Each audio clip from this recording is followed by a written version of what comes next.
I can't believe in all the time I've been making videos, I've not looked at a single ZX Spectrum. Well, today I'm going to look at this ZX Spectrum Plus 2, and well, to make things up to the little Speccy, let's take a look at this Plus 3 as well. My name is Jesse, this is my tech department. Los Gates.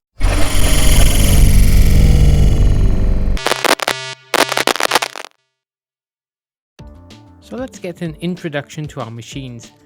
Both the ZX Spectrum Plus 2A and ZX Spectrum Plus 3 belong to my brother-in-law, and after years of keeping them in the loft, I actually bought them off him. Well, actually because I wanted some ZX Spectrums. Who doesn't? They're not in the greatest of conditions. It's not that they've been mistreated, it's just they've been left. So today, let's take a look and see if A, they work, and B, if there's anything we can do to improve the looks. So come on, let's take a look, see what's going on. And of course that begins with us having to tune in the television, because I don't have an RGB cable for this, so it's RF all the way. That's as good as that picture is going to get. It just works. Let's check. So a Plus 3 basic, which is interesting. So it says 128 plus 2A. That's good, I guess. I actually don't know much about the Plus 2 series or the Plus 3 apart from the basics. So I'm kind of excited to have a look around and see what's what with these machines. There's also the calculator and our 48K basic as well. But for now, this is the fun thing I like with this machine. Watch this. Loader. And what you'll find is, it just works. Now, there is no sound on the TV, and I am using RF, which is, well, let's be fair, frankly awful. There are RGB leads coming, but they're a few days out yet, so I thought I'd just take a look. And yeah, but as you can see, the machine actually just works. And there we go, Chase HQ is loading. What you don't get, of course, is the wonderful sound that's coming out of this. Yeah, I've just got snow static. I can't remember if you used to hear this through the TV or not. It's been a long time. But yeah, so Chase HQ is actually just doing its thing and loading up. So this machine, well, I guess we're not going to fix anything. There are a few things that we can change with it. There are a few upgrades we can give it. A few differences that Amstrad screwed up with the machine, so we can make improvements. But generally, this machine should be cleaned and then put into service, and which will be wonderful. I love having a Plus 2. I should definitely check out the power supply, because although it is working, it's you know, it's 10 years younger than me and I'm no spring chicken here, so we need to check that. But otherwise, we have a working machine.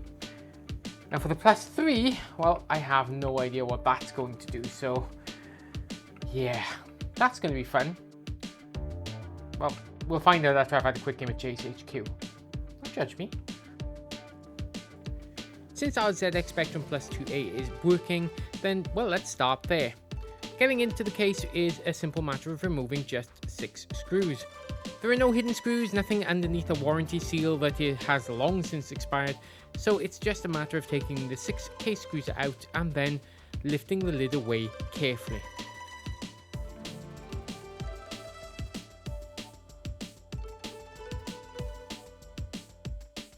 With our case flipped over, we can lift the top cover and reveal the inside, and ew, that is a lot of dust. You'll also notice 3 connectors, 2 for the keyboard and 1 that provides power for our data recorder. We need to remove those before we can take the case top off.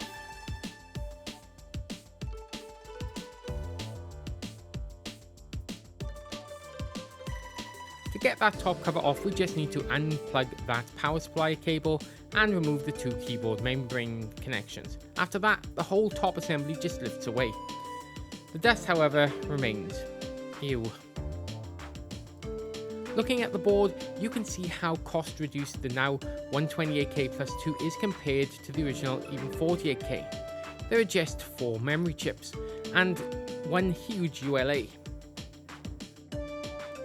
Our board comes from 1988 and is an issue 2 Z70833 board.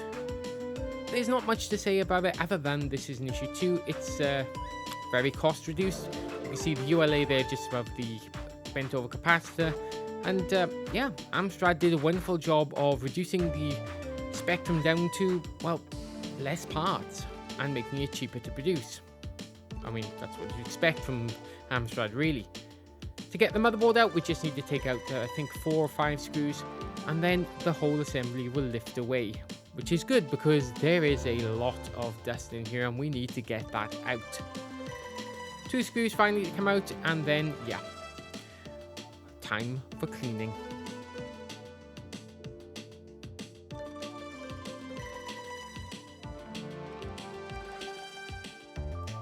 Now, to stop myself losing the screws, which I've been prone to do, I've been keeping these little Ziploc bags.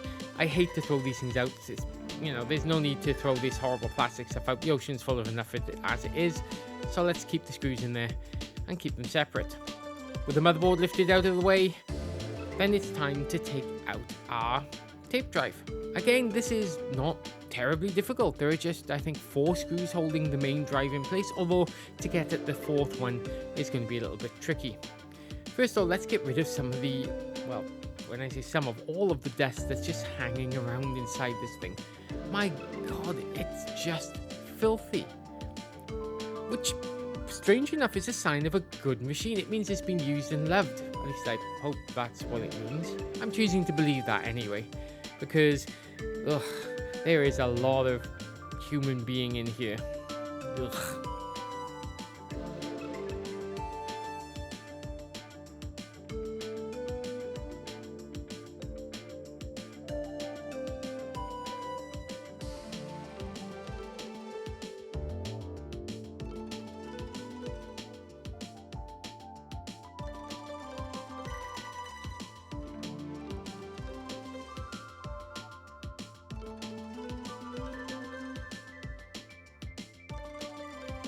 With the dust literally cleared, we're going to start taking this tape deck out.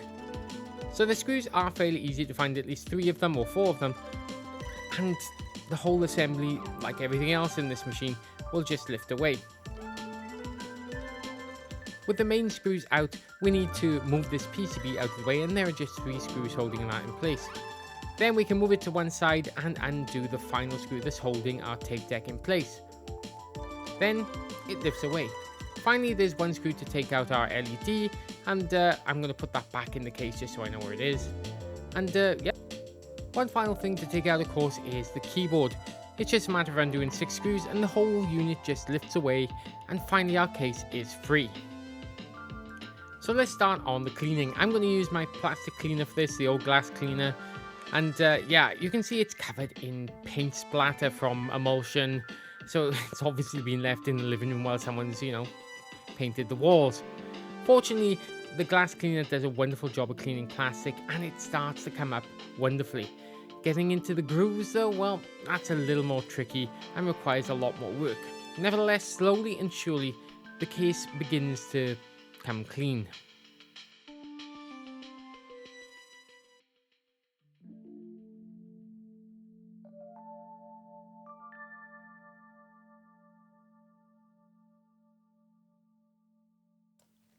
Turning to our tape drive, well, it's pretty nasty in here.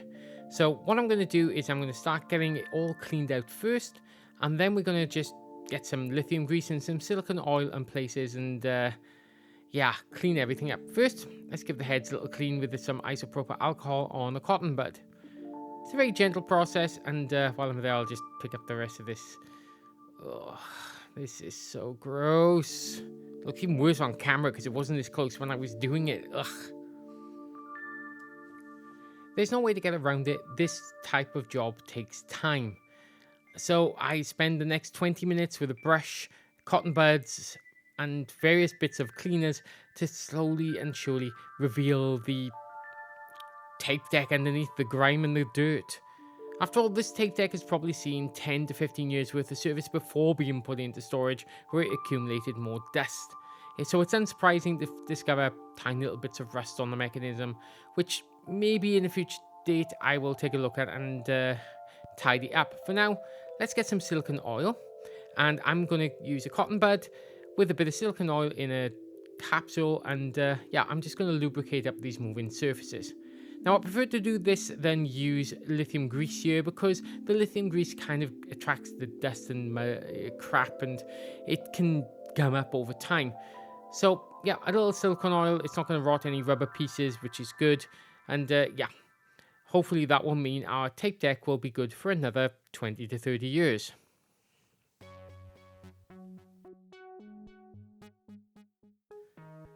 Where I do want to use the lithium grease, however, is on the cogs underneath.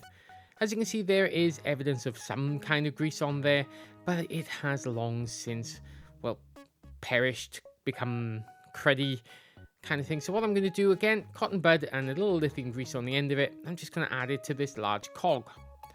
Then, as we rotate it round, it'll start adding some of the extra grease to the other cogs it touches along the way.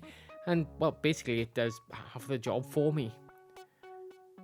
Once more, it's a slow process, but slowly and surely, you'll get it done. And eventually, you'll end up with a tape deck that is ready to use. The one final thing I would normally do would be to change the belt, but as it happens, this belt does not seem too bad, and it's working fairly well.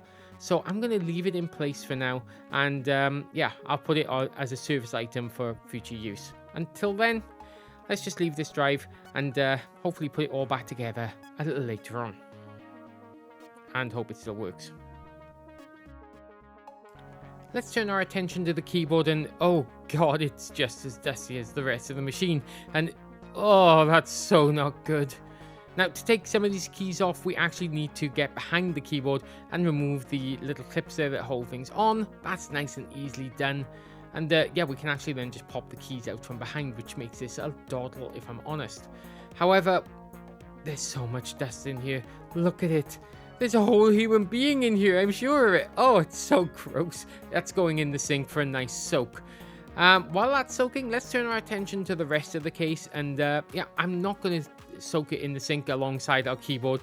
It's just a matter of using the old rhubarb anti-bac cleaner, a brush and some cloths, and yeah, the machine comes up lovely. It means I don't ruin any stickers or have to protect them while I'm cleaning. Turning to the motherboard, well, that is simply a matter of getting an anti-static brush and getting the worst of the dust off, getting in all the crevices, and then using some IPA and a cotton bud to clean up the rest of it. Slowly and surely, the board starts looking like it's not had 30 years in an attic. And yeah, hopefully this will all work. I'm pretty sure it will, because the Plus 2 seem fairly resilient. Putting the keyboard back together, well, that's, you know, much nicer looking. And yeah, let's see how our Plus 2 looks at the end of this. But of course, the Plus 3 is calling us. Before that, however, let's take a word from our sponsor, PCBWay. Now, it won't have escaped your attention that we are sponsored by PCBWay, but what makes PCBWay so special? Well, let's take a look. For example, the replacement ROM PCB for this Atari 800 XL, well, I got it made by PCBWay. But PCBWay do, well, way more than PCBs. For example, when it comes time to remake this panel for a project that's coming up later this year, well, I'll be looking at PCBWay to do the milling. In fact, if you've got a project on the go, chances are PCBWay can help you out. From 3D printing to CNCing to full fabrication. PCBWay, way more than just PCBs. For more information, check out the link in the description below. Plugging in our Plus 3 is good news. It works, it boots up. Sadly, that's the last bit of good news I have with this machine, because almost immediately I discovered that the keyboard is not working. Now, on most machines like the 48K and even the 128K Toast Rack, this isn't a problem. For the Plus 2 and Plus 3 range, however, well, there are no replacement keyboard membranes available. So, you know, for all intents and purposes, this machine is toast. There's nothing I can do with it right now. And that's a real shame, because I was really looking forward to using the Plus 3. I've used the Plus 2, I've used the Plus, I've used the 48K, but I've never used a disk drive edition of this machine. Incidentally, the disk drive also doesn't work on this, but that's because, you can imagine, the belt has turned to rubber and bits and pieces, and it's just degraded away to nothing. It's a shame. Now, to be sure, I did use the Plus 2's keyboard in this machine, and I got it kind of sort of a little bit working, but not all of it. But checking the Plus 3's keyboard in the Plus 2, well, yeah, it was no dice. There was nothing that could be done, and that's a big disappointment. However, I thought we'd still take the machine apart and clean up as best we could. So let's take a look and see how bad this machine really is. Like the Plus 2, removing the case of the Plus 3 is just a matter of removing all the screws from underneath, although the Plus 3 does have one little trick up its sleeve.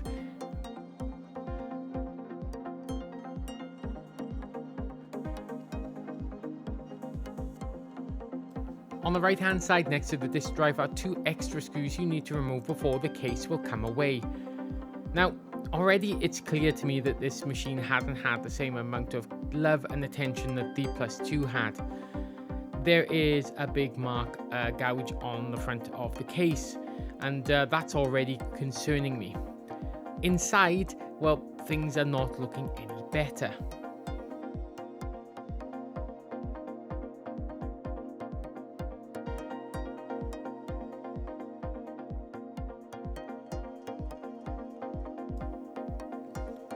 Removing the membranes as per the other machine, the keyboard lifts away, and it's already clear to me I am not the first person who's been in here. You can see there a loose strap for earth that doesn't really connect to anything. That's a bad sign.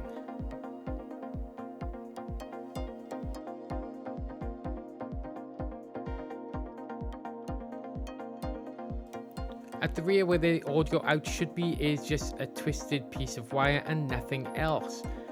This is actually not looking good for this machine, and it was already in trouble.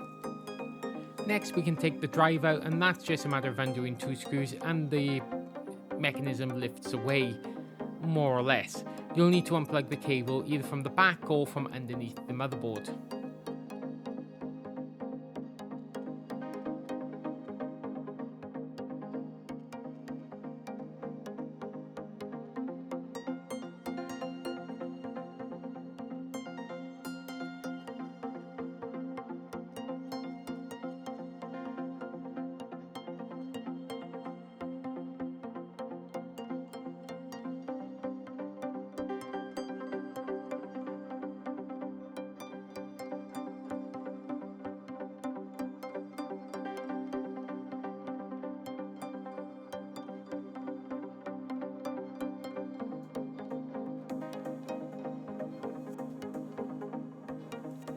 Finally, let's try and get this board out and take a look at it. As you can see, it's a very early edition. It's the Z70830 issue 1 board, so this is the first board that came out for the Plus 3. It'll also mean it has the problem that causes the audio to be vastly overrated. Maybe that's why the cable was removed or the jack was removed from the back. That can all be fixed, but without the keyboard, there doesn't seem much point.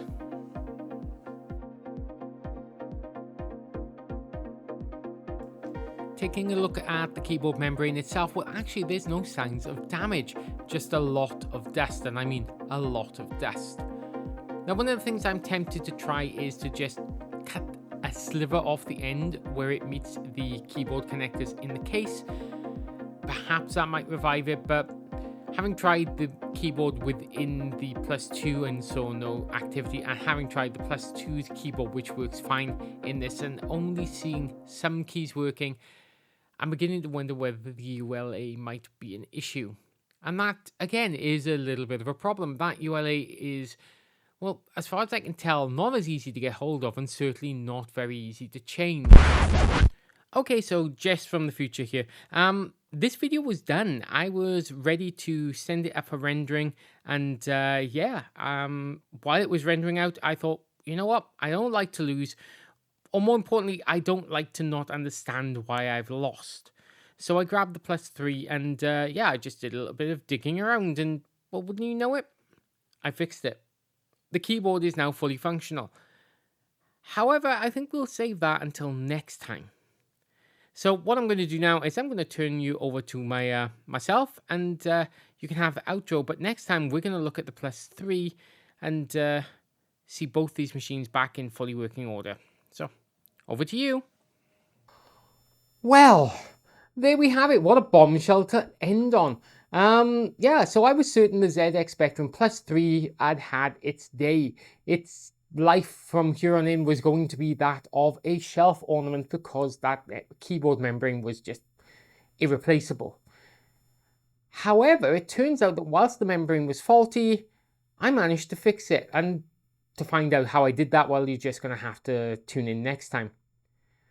There are other things we need to fix on that machine as well, including replacing the missing audio jack, and we need to look at that 3-inch floppy drive. Now, the floppy drive is not in great condition, and the belt, which is the main problem with that drive, well, it's no longer a rubber belt, or intact, or even rubber. It's going to get messy, people. It's going to get messy. For the Plus 2, however, well, all is looking good. There are still a few modifications I want to make to this machine just to future-proof it for the next 20 years. One of the biggest ones, of course, is getting a new RGB to SCART cable so that I can enjoy my copy of Paperboy here in RGB splendor, because at the moment, the old RF just ain't what it used to be. All that's left to say now is thank you so much for watching. I really hope you enjoyed this video. I enjoyed making it, as I always do.